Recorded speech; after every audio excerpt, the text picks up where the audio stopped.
Like the guy says in the tease there, is he says it's like watching a tea kettle boiling. Are we there yet? Actually, some days I think it's like watching one of these modern carnival rides, as dangerous as they happen to be lately or appear to be. Back in about 1995 or 96, I decided to take the children, my daughter and niece. We do every year a whole series of amusement parks. Sometimes for an entire week, we'd go to one park after another. And I managed to get on a roller coaster. Now, I got to be honest with you. I loved roller coasters when I was very young, but you're not as flexible as you get older. And I was only in my early 30s at the time. I got off that roller coaster with such a crick in my neck. It was sore for 6 weeks after that. And following that trip to that amusement park, it was Six Flags. After that, I generally just stood by the rail and watched the girls have all the fun and waved to them as they'd go flying by. Bill Colley with you this morning on Top Story, and thank you for joining us. We've got, I believe, Captain Tim Miller coming up in a short while from the Twin Falls County Sheriff's Department. Here's an interesting little tidbit. A lot of people around the country get things confused. For instance, they see Twin Falls and they don't realize there's a Twin Falls County and a Twin Falls City. Ever since the assault in June at the Fawnbrook Apartments of the little girl by some of the refugee children who were living there as well, Twin Falls Police has been getting a lot of what you'd call potty mouth emails. Well, Twin Falls County Sheriff's Department's now getting them as well because people pull up the website and they see people there with badges and uniforms and think, aha! But it shows you that some of the opposition out there needs to get all of its ducks in a row because simply two different entities, and I think they're getting a little sick of this over at the Sheriff's Department. Tim Miller will be along. He's got some other things to talk to us about today as well because we're still in the throes of those 100 most dangerous days. That happens in summertime throughout this area. He'll have some more details. And if you go to our website this morning, newsradio1310.com, there, to borrow an old word I once heard Howard Cosell use, there were a plethora of accidents yesterday throughout the region, and Benita Baeza has been covering all of those, and he's got those posted at our website as well. Thank you for joining us this morning. Unusually, I'm starting off today's program. Usually I get into the meat of some politics right away, or we talk about a couple of local issues right away. We sort of flip back and forth and alternate. And then in my second hour, I'll often have a discussion, usually in the last 40 minutes, about the direction the economy is going or about some of the environmental wackos we're dealing with. And today I'm reversing some of this because I happened to see this morning, this link from Breitbart. And you remember last week we had a report that said that we had over 200,000 new jobs created in this country in July, and well above expectations. And my comment was something along the lines of, well, you know what's going to happen? In about 6 weeks, they will revise those numbers. Newspaper editors will bury those on page A17 because if they put them on the front page and said, once again, the government is wrong or may well be even lying about the recovery, it would help Donald Trump. But of course, they don't want to do that because they hate him so. They want their girl to win the election, so they will bury that news when those numbers are revised. And all of the other numbers for, if you look at commodities and you look at supplies, things like concrete and copper, and you see how low the prices are right now, it is telling you that there's a huge economic downturn going on all over the world. Harry Dent, the economist, says the Chinese have a big bubble that's about ready to burst when it comes to real estate and some other investments they've made. This is the reason they're getting so belligerent, because the Chinese model is simply like some Star Trek villain. You just take what you want if you really need it, and they may be getting desperate, so they're trying to reach out and grab from their neighbors. It's a mirror image of what Japan did in that part of the world 80 years ago, and we're reliving it all over again today. But if China goes down, it's a big enough boat that it's going to swamp a few smaller boats with it as well. So we have to worry about that around the world, and we're seeing, I heard this morning, in fact, that Walmart has changed quietly a policy. Walmart, for years, if you came in and said, look, I've got a box of cereal I bought over at Winco, or I bought over at Costco, or I bought over at Smith's, and I only paid $1.50 for it, yours is $1.65, Walmart would say, tell you what, you can have the cereal here for $1.50. We'll honor their price. Walmart is phasing that out very quietly and not going to be doing it any longer. And one of the excuses I heard on the air was, well, it's competition from Amazon and some of the other people who are shopping online. Between us, I stopped shopping with Amazon after I ordered some shirts, and I thought I was ordering them 2 sizes too big just to be on the safe side, and they came in and they were about 2 sizes too small. But it would have cost me more to return them. They were shipped from Germany, of all places. I didn't know that when I ordered them. And to return them and send them back to Germany, the limited amount of time I would have had to do that would have been more expensive than the shirts. So the shirts are hanging in the closet, and likely some poor fellow will end up going to one of the thrift stores after I drop them off there and getting himself some brand new loud Hawaiian shirts. But that's the breaks when you're dealing with online shopping. I don't have that in the big box stores. I can just go in, try something on, and say, this is what I want, and then I can walk out. I think Walmart is hurting, though, because the general economy, and Walmart has been noticing this the last couple of years, its typical shoppers don't have the money they used to have. It's the same thing that's been going on. The crowds that used to fill the stands at NASCAR races for the last half dozen years haven't been there. And the reason is the traditional audience for NASCAR, they don't have the income that they used to have. This is all just extended from that meltdown in the economy nearly a decade ago, and it hasn't gotten better for most of these people, and it continues. So you're seeing prices drop for many of these building products around the world, and those would be good signs of the health of the economy. But if they're going in the other direction, it's not. And the reason oil has been plummeting again is because people are looking far out into the future and saying there's not going to be much of a demand for oil if the economy slows down. You've got all of these things that are all part of this. And you've got a mainstream media telling you, well, if you just vote for 4 more years of Obama, we'll call it Hillary, but it'll be 4 more years of Obama, and they hope 8 more years, things will get better. And they're pushing that jobs number last week, but every other indicator is pointing in another direction. We heard last week that Americans, some of them, in real dollar terms, if you adjust for where they were 20 years ago, are making only about half of what they had been making during that time period. Breitbart has this today. Federal data released August 9 shows that Americans' wages are dropping again, 7 years after President Obama declared the economy had recovered from the property bubble, and 3 months before the 2016 election. The dramatic drop was buried in the report by the Bureau of Labor Statistics. In other words, buried, deep within, of course. They hoped nobody would see it, and that by this week that the media would be chasing some other fire. And media is, because Trump last night said that Barack Obama was the founder of ISIS, meaning through his actions. So the media is screaming today, oh, that nasty, rotten man, how dare he? Well, he's right, of course, but how dare he? Which said that officials have radically revised their prior claim that wages grew 4.2% in the first quarter. Real hourly compensation actually decreased 0.5% after revision. So that if you measure their number, they were saying that we were nearly 4.5% up, but indeed we're actually 0.5 percentage down. And if you look at those numbers, that's a 5 percentage point swing. The BLS has admitted this. Compensation also fell another 1.4% in the second quarter from April till June.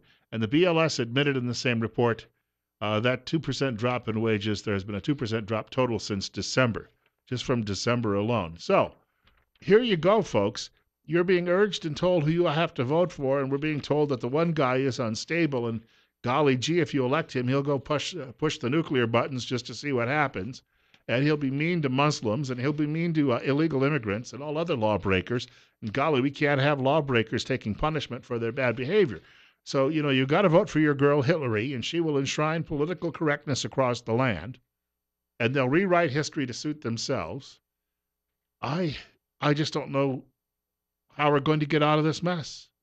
And if you keep believing mainstream media, and I know a lot of you say you don't, and you don't bother to watch it any longer, or you don't bother to read it any longer, but the whole world is media now. You're surrounded by it with electronic devices and flashing screens, and so you're going to get those messages no matter what. How do you combat those? Because they get buried deep within your subconscious. That's how advertising works. That's how the big advertising executives in the early part of the last century figured that out. Craft certain messages, appeal to certain emotional parts of the brain, and repeat those messages, and it worked. It worked in a spectacular fashion. So we're still living with all of that today. And Trump isn't spending much money on advertising to counter what the onslaught that's coming is going to be for him. And she's got a lot of money to spend because she's been collecting it from all of these people who were doing the pay to play with her while she was at the State Department. There's a story out today that says her right hand woman, Huma Abedin, the wife of Anthony Weiner, the disgraced congressman from New York City, that Huma Abedin was getting a State Department salary before Clinton resigned there. But she was also getting a salary from the Clinton Foundation, and because she helped smooth the road for certain Clinton donors to get business overseas through the State Department, she got named as a director to one of those companies and took a third salary simultaneously, was getting three salaries for that work. And yet they claim we're the ones looking out for the little guy. Bernie Sanders just bought himself his third home, a $600,000 house on Lake Champlain, which I used to work up there. It's a beautiful, beautiful spot. Trust me. On the New York side, you've got Crown Point and Ticonderoga, the old forts left over from the wars of the French and Indian War and the Revolutionary War. And on the Vermont side, it's just nothing but beautiful rolling hills and towns overlooking the lake.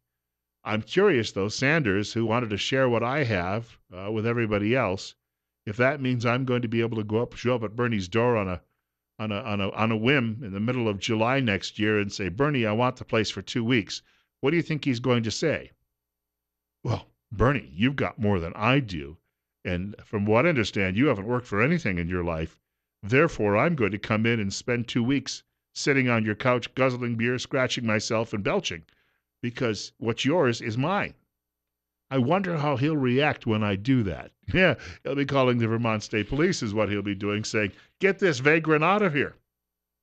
We've got more coming up on the program today. I hope that you can stick around because I would like some of your reaction to a few things we talk about. But we've got a break coming up in about 30 seconds. Wouldn't be fair to put anybody on the air right now because you get to say hello and everyone wants to spend time saying, how are you today? Good morning. Good morning. How are you today? On the national shows, you don't hear much of that because they have a call screener who says, just get to the point. Because time is money, and we have a very limited amount of it. It runs out so quickly every day. I wish more people would just do that, and then we can. I know how we all feel. We all love each other, and that's wonderful. So since we already know that, let's dispense with that. We come back from the break. Just get to the point. We'll talk to you in about 3 minutes on that topic. Bill Colley with you this morning on Top Story on News Radio 1310, KLIX and newsradio1310.com. 64 is going to be it says it's going to be our high today. Come on. It's going to be up around 89, I think. 55, though, right now. Well, no, wait a minute. This temperature gauge is all screwed up. 60 at KLIX. We got a guest coming up with us in just a few minutes, but in the meantime, as promised, we'll take a couple of telephone calls. You're listening to News Radio 1310, KLIX and newsradio1310.com. Bill Colley with you this morning on Top Story. Telephone number 7360300. We're at 56 right now. It's 824. And you're up next. You're on the air. Good morning, Bill. This is Eric Jones. I just wanted to share all the things you just talk about. I just enjoy your perspective and your bold approach regarding the administration of our country and where it's going. I sat with my kids last week and we read the Declaration of Independence. And I was struck as my children, I've got a 19-year-old, a 17-year-old, and a 15-year-old still at home. And at one part, my children asked, it was unsolicited, Dad, isn't that the same thing that's happening in our country right now? And the remark was, yes. You can see that? Yeah. Why isn't someone doing something about that? And that's the challenge. We have a media that too many people remain silent about. Yeah. We have an administration that is able to misrepresent and truthfully lie about their actions and are tolerated. And we have children that are confused. What is right? What is wrong? It seems that the lines are blurred. And I sure hope that people like you and other programs are able to awaken the population in the United States and help them understand that we are under siege. And if we don't change the administration, there will be enough frustration that at some point there will be a group that will react just as our founding fathers did. I just wanted to pass that on. Well, Doctor, thank you much for the call. Good hearing from you. And for folks out there, by the way, who'd like to know a little bit about getting on the road to wellness, we'll be talking about the doctor probably in the next hour or so and some of the work that he can do for you. Bill Colley with you this morning on Top Story. It's called it 8:26 now. You're on the air. You're up next. I don't understand this. I don't know how you think civics works. Congress is the one that controls the purse. So if the president can't get nothing passed by them, then nothing gets done. But yet you still criticize the president when he takes some action. So you're telling me he's totally ineffective. You're making my point. He is totally ineffective. Jackass. Yes, thank you for the call, too. I love you as well. He's just admitted that President Obama is a useless, totally ineffective human being. Thank you. You made my point. You're up next. You're on the air on Top Story on KLIX. Bill, good morning. I talked to Senator Crapo yesterday, and he told me that there is no Cadillac medical system for the senators or the people in Congress, that they have to buy Obamacare. He buys his Obamacare in Washington, D.C. I don't know if it's cheaper over there than here in Idaho, but at least I got that information. Thank you, and have a good day. Hey, thank you. And I wanted to chat with him as well, but as I said, I didn't have any gas left in the tank after meetings all day yesterday afternoon, and so I hope to catch up with him at some point soon. I will, if we get a chance, talk a little bit later. He had a meeting with the editorial board at the newspaper yesterday, and he said some interesting things about refugees and immigration to the United States. And already, I posted that to my Facebook page, and already some of the comments coming in aren't very nice. People feel that he could be a little stronger in some of his positions, I guess is a good way to put that.